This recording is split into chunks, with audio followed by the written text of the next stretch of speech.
Hello साथियों, स्वागत है आपका अपने यूट्यूब चैनल संकल्प स्टडी सेंटर पे।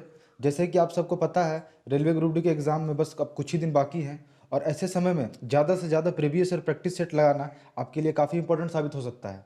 इसलिए आज मैं लेकर आया हूँ रेलवे ग्रुप डी के पिछले साल यानी 17 सितंबर 2018 के फर्स्ट और सेकेंड शिफ्ट के सारे जनरल अवेयरनेस और जनरल साइंस के पूछे गए प्रश्न। और जैसे कि आप सबको ये भी पता है कि रेलवे के एग्ज़ाम में क्वेश्चंस काफ़ी रिपीट करते हैं और प्रीवियस ईयर प्रैक्टिस सेट लगा कर जाने से आप काफ़ी अच्छा स्कोर भी कर सकते हैं। इसलिए दोस्तों वीडियो पे बने रहिए और मैं आपको विश्वास दिलाता हूँ कि आप कुछ अच्छा चीज़ सीख कर जाइएगा। और बस मेरे साथ लगातार जुड़े रहिए, मेरे चैनल को सब्सक्राइब कर लीजिए, क्योंकि मैं अब जब तक रेलवे के ग्रुप डी का एग्जाम नहीं हो जाता है और चलता भी रहेगा तब तक मैं इसी तरह प्रैक्टिस सेट अपलोड करता जाऊंगा और आपके लिए अच्छे अच्छे प्रश्न को लाता जाऊंगा। पूरे एक प्रैक्टिस सेट है प्रीवियस ईयर के मेरे पास, चाहे वो मैथ्स के हो जाए, चाहे वो रीजनिंग के हो जाए, चाहे वो जनरल साइंस और जनरल अवेयरनेस हो जाए, सारे के मैं प्रैक्टिस सेट लेकर आऊंगा। बस आप मेरे चैनल को सब्सक्राइब कर लीजिए और बेल आइकन जरूर प्रेस कर लीजिए। चलिए दोस्तों, बिना आपका समय बर्बाद करते हुए हम वीडियो को आगे बढ़ाते हैं। देखिए, जैसे कि दोस्तों ये क्वेश्चन ये जो सेट है, ये 2018 का 17 सितंबर 2018 का है, फर्स्ट शिफ्ट का। देखिए इसमें क्वेश्चन जनरल साइंस और जनरल अवेयरनेस के ही केवल है यहाँ पे। चलिए दोस्तों, यहाँ पर क्या है, पहला क्वेश्चन क्या दिया हुआ है, थोड़ा सा जूम कर लेते हैं हम लोग। कि जब किसी पिंड का असंतुलित बल लागू किया जाता है तब तक किसमें निरंतर निरंतर परिवर्तन होता है। ठीक, क्वेश्चन क्या बोल रहा है यहाँ पे कि जब तक किसी पिंड का असंतुलित बल लागू किया जाता है तब तक किसमें निरंतर परिवर्तन होता रहता है। तो किसमें रहता है, बहुत सिंपल से चाल में रहता है, चाल में होता है।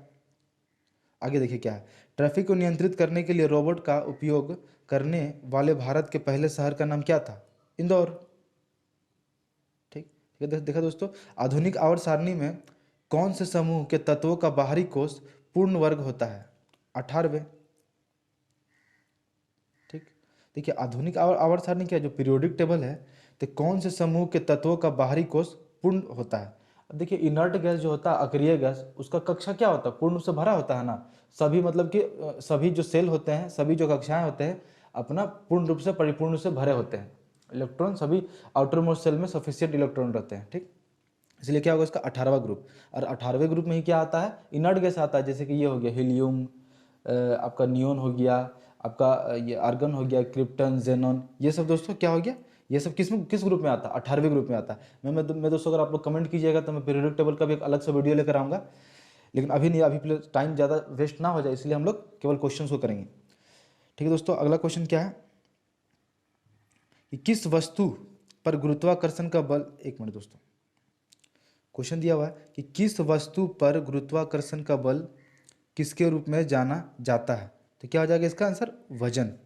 किस पे जाना जाता है, वजन पे। ठीक, आगे देखिए क्या है, जब कोई वस्तु वृत्तीय पथ पर गति करती है तो घूर्णन करती हुई वस्तु पर केंद्र की ओर लगने वाला बल कहलाता है क्या, अभिकेंद्रीय बल। क्या हो जाएगा, अभिकेंद्रीय बल।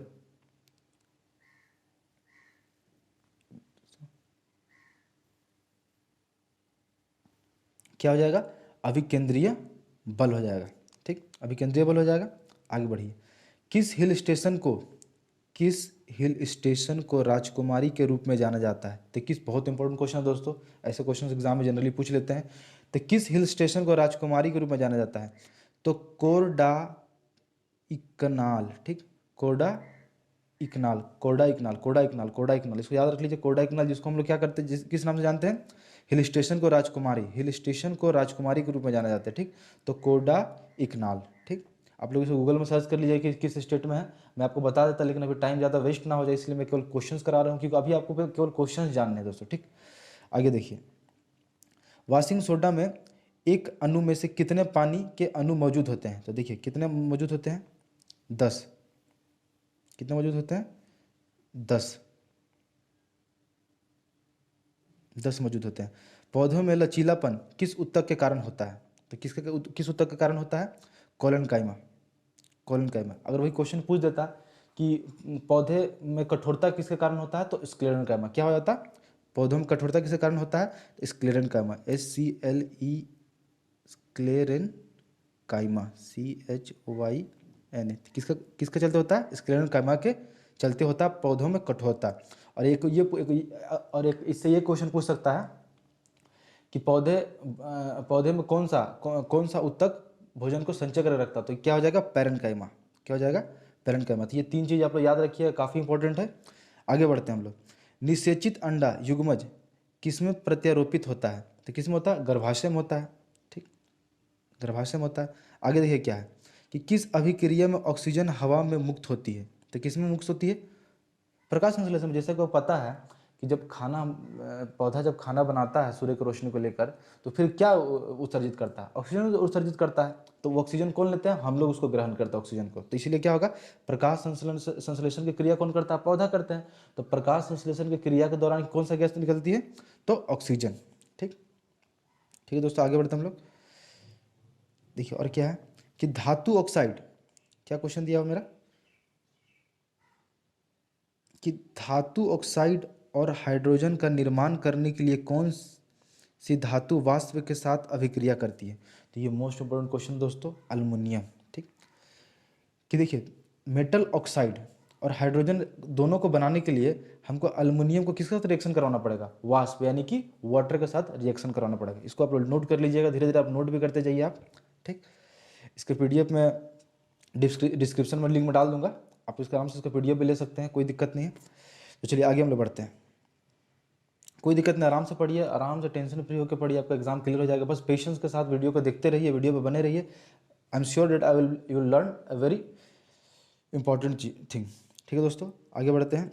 एक प्रकार का प्रजनन जिसमें एक पौधे के शरीर का एक हिस्सा एक नए व्यक्ति में विकसित होता है, जिससे कहा जाता है वनस्पति प्रचार। क्या कहा जाता है? वनस्पति प्रचार। क्या कहा जाता है? वनस्पति प्रचार। क्या कहा जाता है? वनस्पति प्रचार।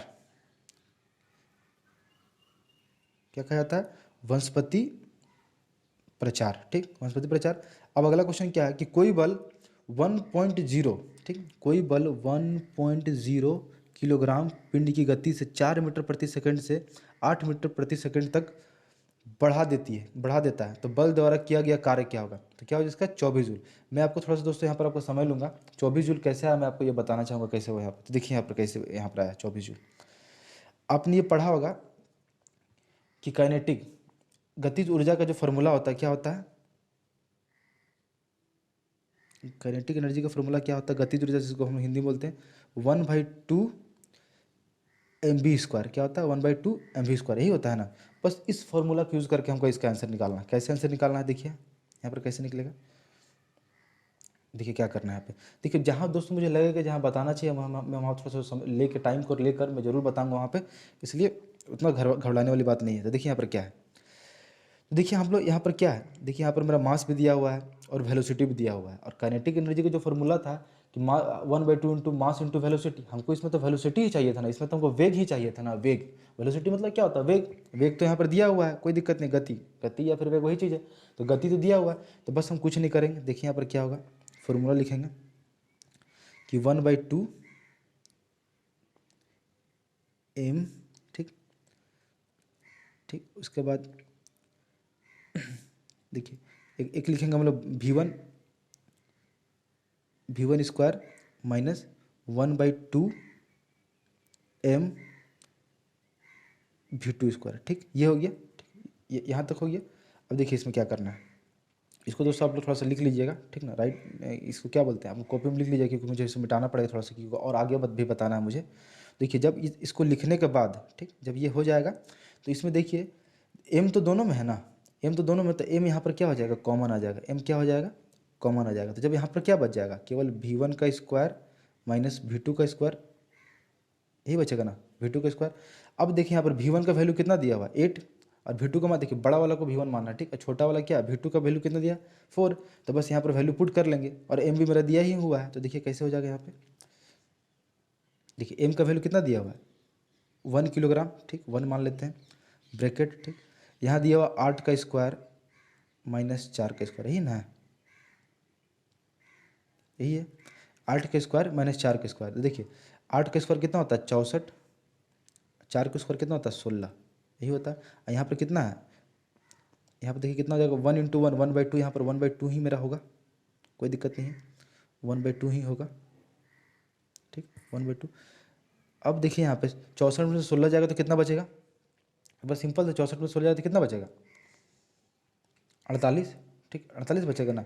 अब देखिए यहाँ पर क्या देखिए बस कुछ नहीं, यहाँ पर कुछ नहीं करना। अब देखिए इसका जगह क्या आ गया 48, यहाँ पर क्या हो गया 48, यहाँ पर क्या था 1/2 था, ये था ना 1/2 था। 2 से 48 कट गया कितना बार में 24 बार में, इसलिए आंसर क्या आ गया आपका 24 जूल। बस सिंपल, बस इतना ही था दोस्तों, बस इतना ही था। देखिए यहाँ पर हम लोग आगे बढ़ते हैं।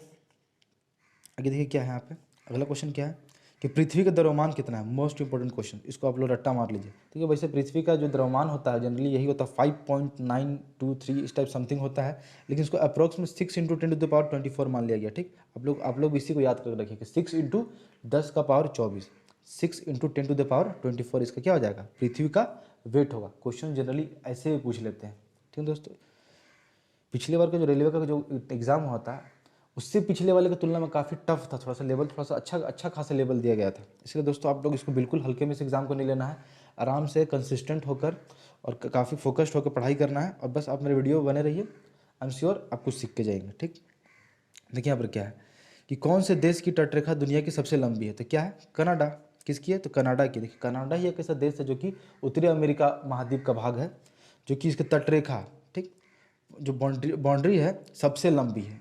ठीक, क्या है सबसे लंबी है, तो इसका क्या हो जाएगा कनाडा। ठीक, आगे देखिए कौन सी माध्यम में ध्वनि सबसे तेज चलती है, कौन सी माध्यम में ध्वनि सबसे तेज यात्रा करती है, तो किस में करती है ठोस में करती है। ठीक, सही बात है, ठोस में ही करती है। उसके बाद आगे बढ़ते हैं हम लोग। कौन सी ठोस तरल और गैसीय रूपों में से बाहर निकल जाता है, तो क्या हो जाता है अधातु। ठीक, अधातु निकल जाता है। ठीक, कौन ठोस तरल और गैसीय रूप में बाहर निकल जाता है, कौन निकल जाता है अधातु। ठीक, अगला क्वेश्चन क्या है कि किसी क्षैतिज पावर लाइन के एकदम नीचे की बिंदु पर चुंबकीय क्षेत्र की दिशा क्या होगी जिसमें पश्चिमी छोर से देखे जाने पर धारा पूर्व से पश्चिम में प्रवाहित दिखती है, तो क्या है वामावर्त। मतलब क्या हो जाएगा, क्या हो जाएगा वामावर्त, मतलब कि वामावर्त ही में ही दिखेगा। ठीक, आगे बढ़ते हैं हम लोग। देखिए और क्या है कि विवादित फिल्म पद्मावत में अलाउद्दीन खिलजी का किरदार किसने निभाया था, ये तो सबको पता है आपको, रणवीर सिंह। ये उस टाइम का क्वेश्चन है, इसलिए आपको ये उतना इम्पोर्टेंट नहीं है। आगे बढ़ते हैं हम लोग। दयानंद सरस्वती किस मिशन के संस्थापक थे, तो आर्य समाज, ये तो इम्पोर्टेंट है सबको पता होगा।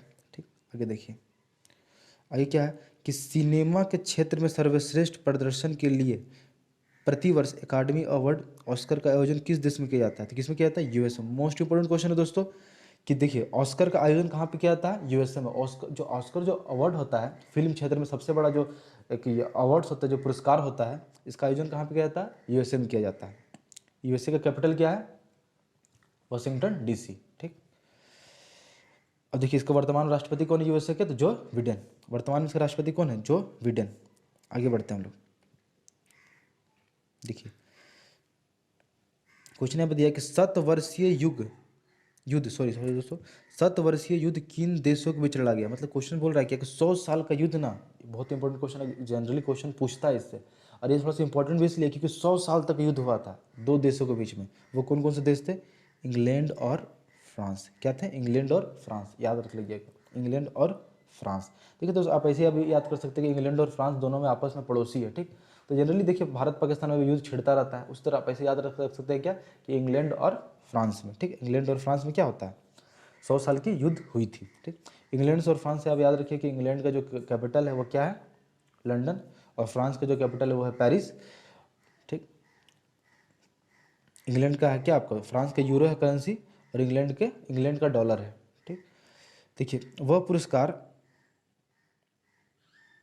पुरस्कार कौन सा है जो श्रमिकों को उनके विशिष्ट प्रदर्शन, नवाचार, क्षमता, उत्पादकता और प्रदर्शन के क्षेत्र में असाधारण साहस और मानसिक तत्परता में उत्कृष्ट योगदान के लिए दिया जाता है, तो क्या हो जाएगा श्रम पुरस्कार। ठीक हो जाएगा, क्या हो जाएगा दोस्तों श्रम पुरस्कार के लिए। ठीक, आगे देखिए भारतीय संसद का उच्च सदन किसे कहा जाता है, तो बहुत ईजी क्वेश्चन है, क्या हो जाएगा राज्यसभा। ठीक, राज्यसभा हो जाएगा।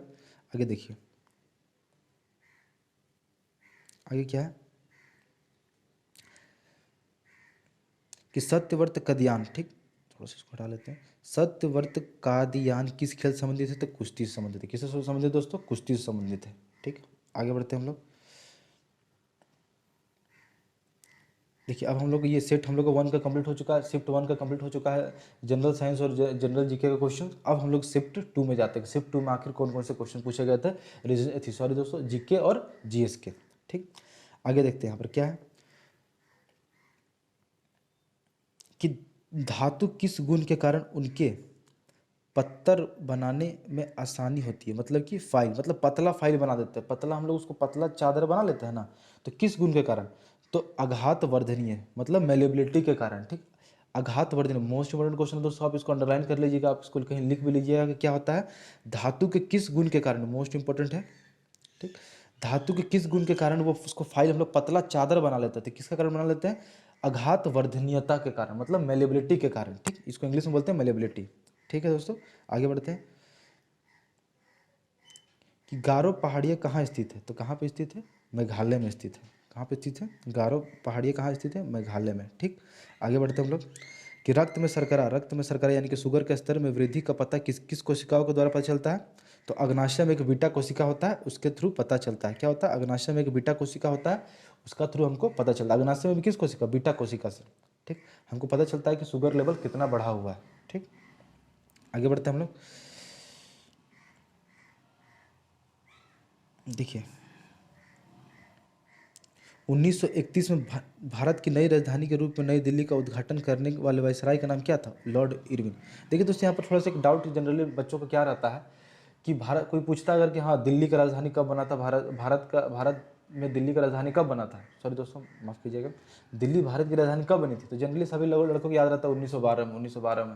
लेकिन दोस्तों ये ठीक है, 1912 में सब काम शुरू हो गया था, मतलब सारे काम दिल्ली से होने शुरू हो गए थे, लेकिन ऑफिशियली औपचारिक तौर पर लिखित रूप से 1931 में लॉर्ड इरविन के शासनकाल में दिल्ली भारत की राजधानी बनी थी। ठीक है दोस्तों, आगे बढ़ते हैं हम लोग, याद रखिएगा, अच्छा क्वेश्चन था ये, इसको कहीं नोट भी कर लीजिएगा आप लोग।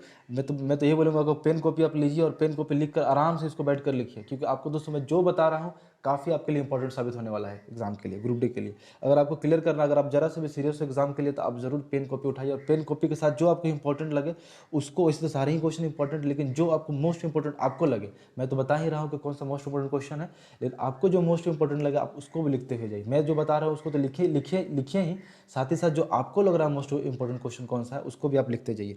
चलिए दोस्तों आगे बढ़ते हैं हम लोग, देखिए 3 बार पॉली उमरगार पुरस्कार प्राप्त करने वाले भारतीय क्रिकेटर कौन है, तो विराट कोहली। कौन है दोस्तों, विराट कोहली। ठीक है दोस्तों, आगे बढ़ते हैं 1939 में सुभाष चंद्र बोस द्वारा शुरू की गई पार्टी का नाम क्या था, ऑल इंडिया फॉरवर्ड ब्लॉक। सबको पता है 1939 में क्या किया था, फॉरवर्ड ब्लॉक का स्थापना किए थे सुभाष चंद्र बोस ने। ठीक, आगे बढ़ते हैं हम लोग,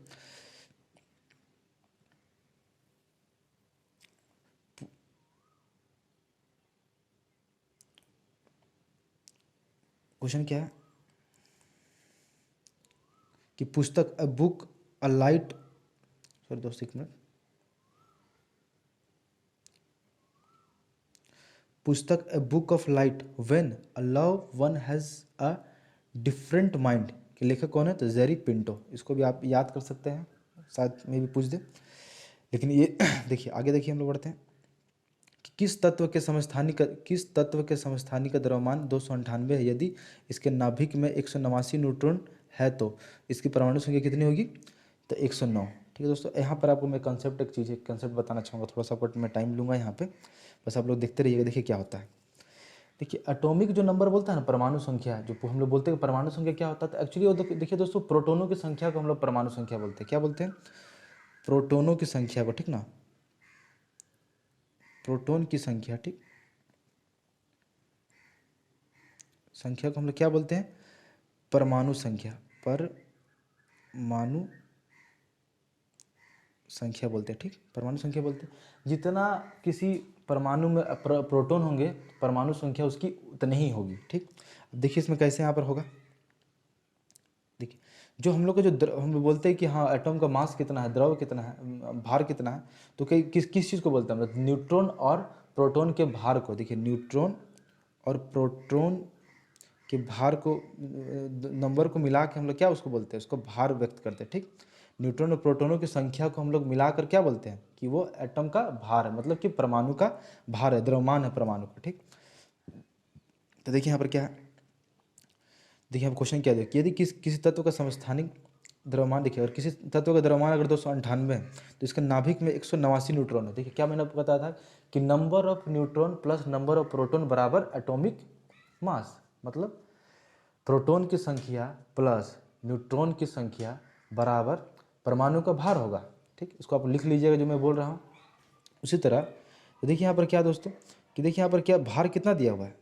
देखिए मान चलिए मेरा, हमको पी निकालना है, ठीक, हमको एन पता है, एन कितना है मेरा 189, अब मेरा मास कितना दिया हुआ है 298 दिया हुआ है ना 298।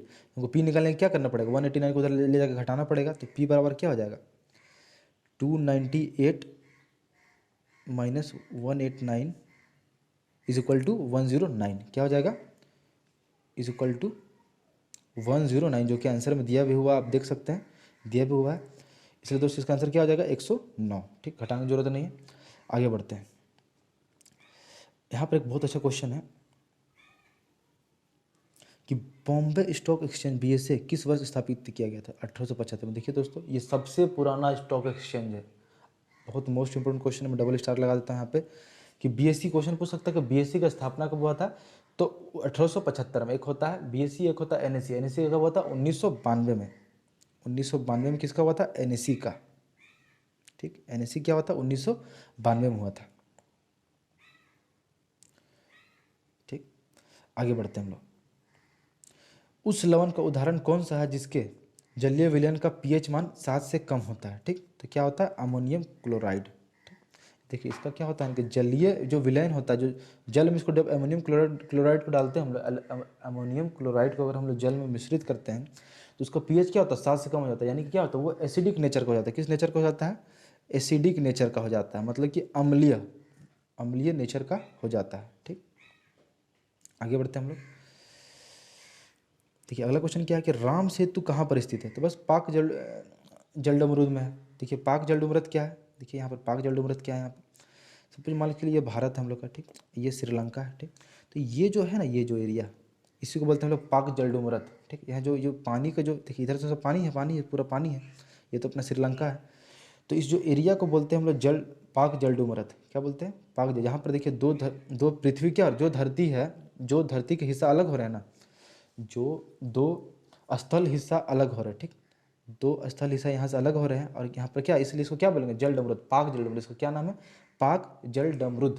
ठीक, इसी में क्या है राम सेतु बना हुआ है, जो राम जी ने बनाया था सीता मैया को लाने के लिए, लंका जाने के लिए। जो बंदरों ने राम के नाम पे पत्थर लिखे और उसको फेंकते गए और वो तैरने लगा था, तो उसी राम सेतु के बारे में बात हो रहा है। ठीक, तो देखिए यहाँ पर क्या है, मछलियों में हृदय में कितने कक्ष होते हैं। ठीक, मछलियों के हृदय में कितने कक्ष होते हैं, तो 2 कक्ष होते हैं। देखिए मानव में कितने होते हैं, 4 होते हैं। और जो उभयचर होते हैं जैसे कि मेंढक वगैरह, तो उनके 3 कक्ष होते हैं। ठीक, उभयचर के क्या होता है, लिख लीजिए आप, उभयचर 3 कक्ष होते हैं। ठीक, 3 कक्ष, आप उसको लिख लीजिएगा। देखिए आगे बढ़ते हैं।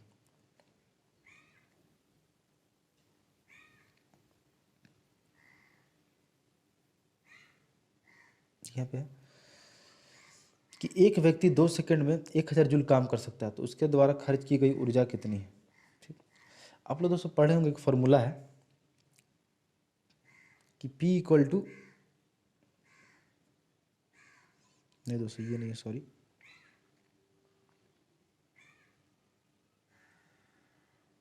देखिए आप लोग पढ़ेंगे कि पावर इक्वल टू क्या होता है W/T, rate of doing work equal to क्या होता है पावर। ठीक, ठीक, अब देखिए बस इसी फॉर्मूला का यूज़ करके हमको क्या निकालना है, इसका क्या निकालना है, पावर को निकालना। तो देखिए यहाँ पर क्या दिया, W मतलब कार्य तो दिया ही हुआ है, जूल में होता है। कार्य की SI यूनिट क्या होती है जूल। ठीक, और समय का क्या होता है सेकंड। देखिए यहाँ पर कार्य भी दिया हुआ है, समय भी दिया हुआ है, तो हम लोग P नहीं निकाल लेंगे, आराम से निकाल लेंगे। देखिए कैसे निकलेगा, P बराबर क्या हो जाएगा 1000 जूल बटे में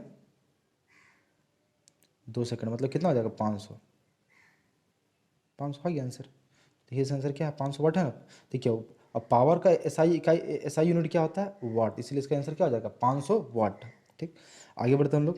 देखिए जर्मनियम अर्सेनिक सेलेनियम ब्रोमीन परमाणु की कितनी कक्षाएं होती हैं, 4। देखिए इसको याद रख लीजिएगा, 4 कक्षाएं होती हैं इसको। देखिए जर्मनियम है, जो अर्सेनिक, ये क्या है मेटलॉइड है, तो इनके 4 कक्षाएं होते हैं, मतलब इनके पास टोटल 4 सेल ही होते हैं। ठीक, 4 सेल ही होते हैं, ये हो गया। आगे बढ़ते हैं। आप पीरियोडिक टेबल में देख लीजिएगा, मैं पीरियोडिक टेबल के एक अच्छा से एक अलग से सेपरेट वीडियो बनाऊंगा जिसमें आपको आपके हर डाउट को मैं क्लियर कर दूंगा। ठीक, जल्दी में बनाऊंगा, आप लोग कमेंट कीजिएगा तो मैं ज़रूर उसको अच्छे से बनाऊंगा। ठीक, देखिए यहाँ पर क्या है, ये बस एक प्रैक्टिस सेशन है। इसमें अगर मैं हर कंसेप्ट को बताने लगूँ तो टाइम बहुत ज़्यादा लग जाएगा और आपको बोर भी लगे। इसलिए दोस्तों मैं इसको केवल आपको क्वेश्चंस को बस देखना है, आपको जरूरत नहीं है कि याद करना, बस केवल आपको देख लीजिए बस। अगर आप देख भी लीजिएगा ना तो आपके दिमाग में कम से कम कुछ परसेंट तो रहे कि हाँ मैंने कहीं पढ़ा था ये चीज़। इसलिए देखना बहुत जरूरी है। ठीक, आप उसे याद रखने की कोशिश मत कीजिए, ऐसे कीजिएगा तो आप भूल जाइएगा। आप बस केवल देख लीजिए बस इसको। ठीक, ठीक दोस्तों, आगे बढ़ते हैं हम लोग।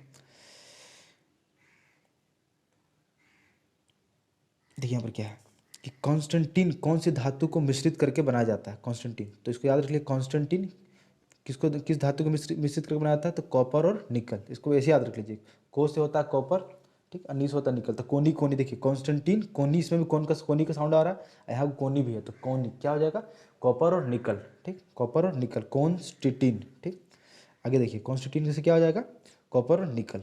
ठीक, आगे देखिए, कौन सा उत्तक पौधों को कठोर और दृढ़ बनाता है। अभी मैंने आपको बताया था कि कोलन काइमा क्या करता है, उसको लचीलापन प्रदान करता है पौधों को, और कठोर कौन बनाता है, तो स्क्लेरन काइमा क्या बनाता है, स्क्लेरन काइमा। देखिए दोस्तों, पूछ देना क्वेश्चन, दोस्तों मोस्ट इंपॉर्टेंट क्वेश्चन है, जो मैंने आपको बताया है वो ही इंपॉर्टेंट है। ठीक, काफ़ी इंपॉर्टेंट है। ठीक, आगे बढ़िए, कि परमाणु के भीतर न्यूट्रॉन द्वारा प्रोटॉन पर आरोपित बल क्या कहलाता है। ये क्या है यहाँ पे, कि परमाणु के भीतर न्यूट्रॉन द्वारा प्रोटॉन पर आरोपित बल क्या कहलाता है, तो नाभिकीय बल कहलाता है। क्या कहलाता है, नाभिकीय बल कहलाता है। आगे देखिए, धातु की विद्युत प्रतिरोधकता की सही क्रम क्या है। देखिए यहाँ पर क्या है,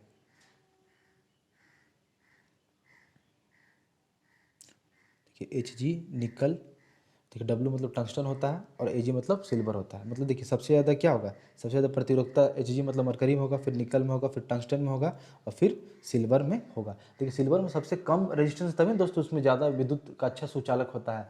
मतलब अगर हम लोग कहते हैं कि इलेक्ट्रिसिटी का गुड कंडक्टर कौन सा है, तो हम लोग बोलते हैं सिल्वर। मतलब कि विद्युत का सुचालक, सबसे अच्छा सुचालक कौन सा है, तो सिल्वर। सिल्वर ही क्यों होता है, क्योंकि उसमें रेजिस्टेंस कम होता है, इसमें प्रतिरोध कम होता है। प्रतिरोध मतलब क्या होता है, वैसा चीज़ जो कि बिजली करंट को, धारा को प्रवाह होने से रोक के। ठीक, तो अगर मान लीजिए इसमें रेजिस्टेंस का प्रतिरोध अगर ज़्यादा होगा तो करंट को रोकेगा ना, लेकिन अगर कम प्रतिरोध होगा तो क्या करेगा, करंट को ज़्यादा मात्रा में फ्लो करने देगा, ज़्यादा मात्रा में धारा को प्रवाह होने देगा। इसलिए Ag का सबसे कम होगा। और अब ऑप्शन भी देखते हैं, अगर आप तो Ag अगर सबसे लास्ट में होता तो आप देखते कि हाँ किस ऑप्शन में Ag सबसे लास्ट में है, सिल्वर सबसे लास्ट में है, तो आप उसी को मार देते हैं। ठीक, तो ये हो गया इसका आंसर। ठीक, आगे बढ़ते हैं हम लोग। राज्यसभा सदस्यों का कार्यकाल कितना होता है, तो 6 वर्ष होता है। ठीक है, प्रति 2 वर्ष में 2 तिहाई सदस्य क्या होते हैं, क्या हो जाता है, रिटायर हो जाते हैं। ठीक, आगे बढ़ते हैं हम लोग। पदोन्नति, देखिए किसी परिपथ में 6 मिनट में 0.6 एम्पियर धारा प्रवाहित होती है, तो इसमें प्रवाहित विद्युत आवेश की मात्रा कितनी होगी। ठीक, कितनी होगी, तो देखिए यहाँ पर क्या होगा, इसको क्वेश्चन को देखिए कैसे पढ़ेंगे हम। देखिए मैंने को बताया था कि आई बराबर क्या होता है, क्यू बाई टी होता है, यही होता है, आई बराबर क्यू बाई टी होता है, फॉर्मूला है। ठीक है, इलेक्ट्रिसिटी, ये क्लास 10 का इलेक्ट्रिसिटी चैप्टर का ये सारे न्यूमेरिकल्स है। ठीक, तो देखिए पिछले साल आपको पता है कि न्यूमेरिकल्स काफ़ी मात्रा में पूछे गए थे, इसलिए दोस्तों आपको न्यूमेरिकल में ज़्यादा ध्यान देना है। ठीक, मैं हर एक चैप्टर का न्यूमेरिकल भी मैं आपके पास लेके आऊँगा, बस एक प्रैक्टिस सेशन, इसलिए मैं इसको ज़्यादा डीपली नहीं बता रहा हूँ। फिर भी मुझे जितना ज़्यादा पॉसिबल लग रहा है, जितना ज़्यादा मुझे लग रहा है कि मुझे बताना चाहिए, उतना मैं बता रहा हूँ। इसलिए देखिए यहाँ पर क्या कि आई बराबर क्या, क्यू बाई टी। देखिए यहाँ पर क्यू मतलब क्या होता है, चार्ज होता है, चार्ज, सॉरी दोस्तों, हमको चार्ज ही तो निकालना है। चार्ज का SI यूनिट क्या होता है, कूलम। ठीक, तो देखिए हमको निकालना है क्या, चार्ज निकालना है, क्यू निकालना है। तो देखिए, तो क्यू बराबर क्या हो जाएगा, IT हो जाएगा, ये T यहाँ से मिट जाएगा, ये T मिट के यहाँ पर क्या हो जाएगा, यहाँ T आ जाएगा, तो IT। तो बस कुछ नहीं, क्यू निकालने के लिए हमको क्या करना पड़ेगा, करंट और टाइम को गुना कर देना पड़ेगा। ठीक, तो देखिए 6 को 6 से गुना करेंगे तो कितना हो जाएगा, 36, और एक अंक के बाद पॉइंट है तो कितना हो जाएगा। देखिए देखिए सेकंड, देखिए दोस्तों टाइम का SI यूनिट क्या होता है, सेकंड। तो हमको 6 मिनट है ना, इसको हमको सेकंड में बदलना पड़ेगा। तो 6 को हम लोग किससे गुना करेंगे, 60 से गुना करेंगे तो क्या सेकंड बन गया ना। और फिर इस टाइम को हमको 0.6 से मल्टीप्लाई भी कर देना है, तो कितना हो जाएगा, 206। देखिए जीरो कितना है यहाँ पे, एक जीरो, यहाँ पे एक जीरो चिपका दीजिए यहाँ पे। अब देखिए कितना अंक के बाद पॉइंट है, यहाँ पर एक अंक के बाद पॉइंट है, तो यहाँ पर एक अंक के बाद पॉइंट लगा दीजिए। तो यहाँ पर आंसर क्या है, पॉइंट के बाद जीरो का कोई वैल्यू नहीं होता, इसलिए इसका आंसर क्या हो जाएगा, 216 कूलम। देखिए चार्ज का SI यूनिट क्या होता है, कूलम। चार्ज का SI यूनिट क्या होता है, कूलम होता है। ठीक, अब आगे बढ़ते हैं। चंद्रमा पर किसी वस्तु का भार पृथ्वी पर उस वस्तु के भार का कितना होता है? ये तो बहुत ज़्यादा रिपीटेड क्वेश्चन है। 1/6 भाग। अगर आपके पास पृथ्वी पर 60 किलो वजन है, तो अगर आप चंद्रमा पर जाइएगा तो आपका वजन कितना हो जाएगा? 10 किलो वजन हो जाएगा, मतलब 1/6। आपका मेन जो मूल वजन है उसका 1/6 भाग हो जाएगा चंद्रमा पर। ठीक है दोस्तों, आगे बढ़ते हैं हम लोग। माफ़ी चाहूँगा दोस्तों, थोड़ा सा यहाँ पर गाय वगैरह है तो थोड़ा सा जनरली कभी कभार हो जाता है, इसलिए दोस्तों थोड़ा सा कॉपरेट कीजिएगा। देखिए यहाँ पर क्या है, जब एक गिलास पर रखे गए कार्ड को उंगली से धक्का दिया जाता है तो उस पर रखा सिक्का गिलास से गिर जाता है। देखिए जब, क्वेश्चन क्या दिया हुआ कि जब एक गिलास पर रखे गए कार्ड को उंगली से धक्का दिया जाता है तो उस पर रखा सिक्का गिलास से गिर जाता है, यह कथन किस नियम पर का व्याख्या करता है? देखिए जड़त्व का नियम, इनर्शिया ऑफ रेस्ट, ये हो गया। देखिए मैं आपको बताऊँ, न्यूटन्स का जो लॉ है, फर्स्ट नियम जो इनर्शिया है, जो जो जड़त्व का नियम कहता है कि कोई वस्तु रेस्ट में रहना चाहता है, मतलब कि आराम की अवस्था में रहना चाहता है, जब तक कि उसमें कोई बाहरी बल ना लगाया जाए। ठीक, देखिए इसलिए दोस्तों वो इस नियम के अनुसार ये आता है, जड़त्व के नियम के अनुसार। ठीक, अगला क्वेश्चन है क्या कि किस वस्तु का भार सर्वाधिक होता है? नहीं, किस वस्तु का भार सर्वाधिक होता है? किसी वस्तु का भार सर्वाधिक होता है, मतलब क्वेश्चन ये बोला किसी वस्तु का भार सर्वाधिक होता है कहाँ पे? तो पृथ्वी का जो ध्रुव होता है दोस्तों, जैसे मान के लिए पृथ्वी है, ठीक, तो ये क्या हो, ये जो ये क्या है, ध्रुव हो गया, उत्तरी ध्रुव, ये क्या हो गया, दक्षिणी ध्रुव हो गया, और ये मेरा क्या है, भूमध्य रेखा है। ठीक, तो मेरा जो ध्रुव होते हैं, ध्रुव पर ना किसी वस्तु का भार हमेशा ज़्यादा होता है, और इसमें क्या होता है, हमेशा न्यूनतम होता है। क्या होता है, हमेशा कम होता है। भूमध्य रेखा पर इसमें क्या होता है, ध्रुव पर ज़्यादा होता है। ठीक, ध्रुव पर क्या होता है, ज़्यादा होता है। चाहे कोई भी ध्रुव है, दक्षिणी ध्रुव है चाहे उत्तरी ध्रुव है, दोनों ध्रुव पे हमेशा किसी वस्तु का भार ज़्यादा होता है और भूमध्य रेखा पर सबसे कम होता है। इसको याद रख लीजिएगा, याद करने वाला चीज़ है दोस्तों। चलिए दोस्तों, ये रहा फर्स्ट और सेकंड शिफ्ट का क्वेश्चन था, जो कि 2018 के 17 तारीख को पूछा गया था, सितंबर में। चलिए दोस्तों, अगर आपको वीडियो को अच्छा लगा होगा तो वीडियो को आप लाइक कीजिएगा, शेयर जरूर कीजिएगा दोस्तों में, ताकि सभी को अच्छा खासा एक क्वालिटी लेवल का चीज़ मिल सके। दोस्तों ये मेरा नया नया चैनल है, मैंने अभी नए नए चैनल को बनाया है। मैं काफ़ी अच्छा प्रयास कर रहा हूँ, अच्छा करने की कोशिश कर रहा हूँ। अभी मैं बहुत कुछ सीख रहा हूँ ताकि मैं आपको अच्छा कुछ सिखा पाऊँ, और मैं चाह रहा हूँ कि एक अच्छा चीज़ लेकर आऊँ ताकि आपको एग्ज़ाम में काफ़ी आपको हेल्प मिले। ठीक है दोस्तों, मेरे पास वो स्मार्ट बोर्ड नहीं है, लेकिन जितना मेरे पास जो भी मेरे पास संसाधन है, बस उन्हीं संसाधनों का यूज़ करके मैं चाह रहा हूँ कि एक अच्छा से अच्छा मटेरियल कैसे आप लोग तक पहुँचाया जाए ताकि आपको एग्ज़ाम में कोई दिक्कत ना हो। इसलिए दोस्तों मेरे चैनल को सब्सक्राइब कर लीजिए, लाइक कर लीजिए, बेल आइकन जरूर प्रेस कीजिएगा, ताकि जब तक का रेलवे का एग्जाम जब तक नहीं हो जाता तब तक की, रेलवे का एग्जाम नहीं, मैं एसएससी जीडी का भी एग्जाम आ रहा है, मैं एसएससी जीडी का भी प्रैक्टिस सेट कराऊंगा। एसएससी जीडी के जितने भी मैथ्स हो गया, जितने भी रीजनिंग, देखिए सारे एग्जाम का मैथ्स रीजनिंग का सिलेबस तो सेम होता है, तो मैं समझिए मैथ्स जब पढ़ाऊंगा तो सबका दोनों के लिए कवर हो गया, लेकिन प्रैक्टिस सेट में एसएससी जीडी का भी कराऊंगा और रेलवे ग्रुप डी का तो मस्ट करवाऊंगा ही करवाऊंगा यहाँ पे। इसके लिए आप निश्चित रहिए। इसलिए दोस्तों मेरे चैनल को आप सब्सक्राइब कर लीजिए। मैं आपको विश्वास दिलाता हूँ दोस्तों, अगर आप लोग मुझे सपोर्ट किया, अगर आप लोगों को प्यार मिला, तो मैं अच्छा से अच्छा मटेरियल आपको प्रोवाइड करवाऊंगा, और एक काफ़ी अच्छा सा हर चीज़ को आपको समझा भी दूंगा दोस्तों। इसलिए दोस्तों, चलिए दोस्तों, धन्यवाद मेरे वीडियो को देखने के लिए। कैसा लगा आप लोग लाइक कमेंट में जरूर बताइएगा, और अगर कोई कमी हुआ होगा तो कमी को भी बताइए कि आपके अंदर ये कमी है, मैं उस कमी को भी कोशिश करूँगा ज़्यादा से ज़्यादा इंप्रूव करने का। चलिए दोस्तों, धन्यवाद, आपका दिन शुभ हो।